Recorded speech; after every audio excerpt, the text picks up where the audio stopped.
Punjab police ने शुक्रवार को दिल्ली में आकर बीजेपी के नेता तजिंदर सिंह बग्गा को गिरफ्तार कर लिया। अब जब गिरफ्तारी हुई तो दिल्ली से लेकर हरियाणा और पंजाब तक सियासत गर्म हो गई। नेताओं के बयान सामने आने लगे। हालांकि ये कोई पहला मामला नहीं है जब तजिंदर सिंह बग्गा का इस तरह से सामने नाम आया हो। इससे पहले भी कई ऐसे मामले रहे हैं जिनमें तजिंदर सिंह बग्गा शामिल रहे हैं, उनका नाम शामिल रहा है। तो ऐसे कौन कौन से मामले हैं, चलिए आपको बताते हैं सिलसिलेवार तरीके से।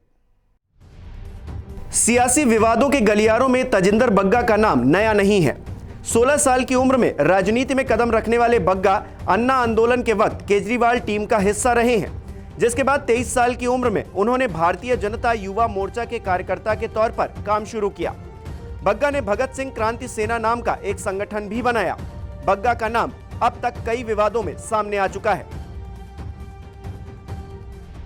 2018 में जब कांग्रेस नेता राहुल गांधी ने 1984 के सिख दंगों में कांग्रेस की भूमिका से इनकार किया तो तजिंदर बग्गा ने एक पोस्टर जारी कर राजीव गांधी को फादर ऑफ मॉब लिंचिंग यानी कि भीड़ हिंसा का जनक बता डाला। तजिंदर बग्गा ने कहा, सब जानते हैं कि राजीव गांधी 84 के दंगों के कर्ता धर्ता थे। उन्होंने दंगे में अपनी भूमिका ये कहते हुए स्वीकार भी की थी कि जब बड़ा पेड़ गिरता है तो धरती हिलती है। बग्गा के मुताबिक अगर दंगों में कांग्रेस की भूमिका नहीं थी तो पार्टी को यह भी साफ करना चाहिए कि पूर्व प्रधानमंत्री मनमोहन सिंह ने माफी क्यों मांगी थी। इतना ही नहीं, तजिंदर ने कांग्रेस नेता कमलनाथ पर भी हमले में शामिल होने का आरोप लगाया था। तजिंदर के पोस्टर और बयान को कांग्रेस के नेताओं ने देश और प्रधानमंत्री की कुर्सी का अपमान बताया। तजिंदर बग्गा के सियासी किस्सों की लिस्ट यही नहीं थमती। जब कांग्रेस नेता मणिशंकर अय्यर ने 2014 के लोकसभा चुनाव से पहले पीएम मोदी को लेकर एक बयान देते हुए कहा कि मोदी कभी देश के प्रधानमंत्री नहीं बन सकते, वो चाय बेचते थे और फिर से उनके चाय बेचने के लिए हम कोई जगह ढूंढ देंगे, तो तजिंदर बग्गा ने अय्यर को घेरने का अनोखा तरीका इस्तेमाल किया।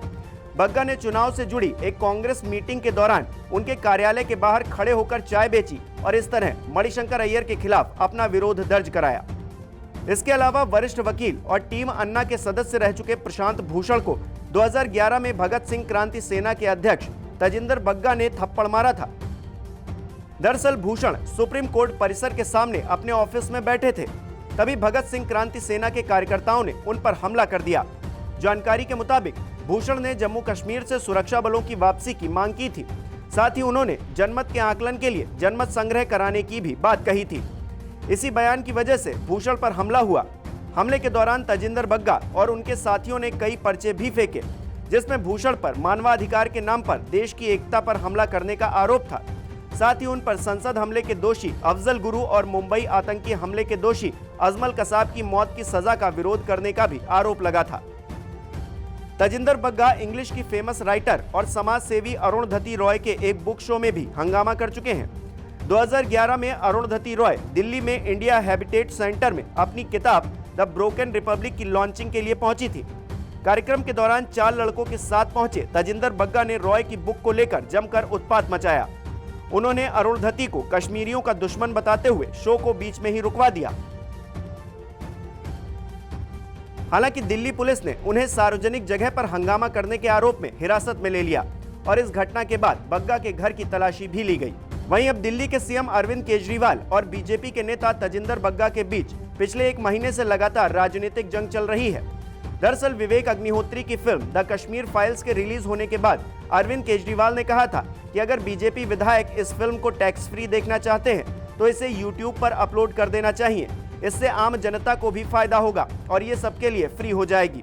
साथ ही केजरीवाल ने प्रधानमंत्री नरेंद्र मोदी पर राजनीतिक लाभ के लिए फिल्म का इस्तेमाल करने का भी आरोप लगाया और इसे एक तरह से बीजेपी समर्थित झूठी फिल्म करार दिया।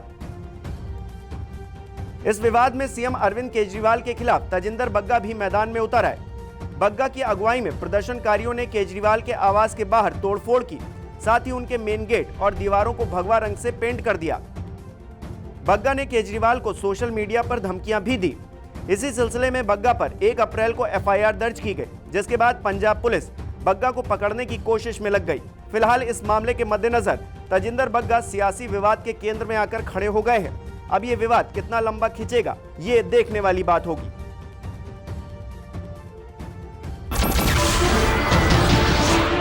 नमस्कार, मैं हूं मानक गुप्ता। अगर आपको हमारा ये वीडियो पसंद आया हो तो इसे लाइक और शेयर जरूर करें और हां, हमें सब्सक्राइब और फॉलो करना ना भूलें ताकि आप देश और दुनिया की कोई खबर मिस ना करें। तो जुड़े रहिए हमारे साथ और देखते रहिए न्यूज़ 24।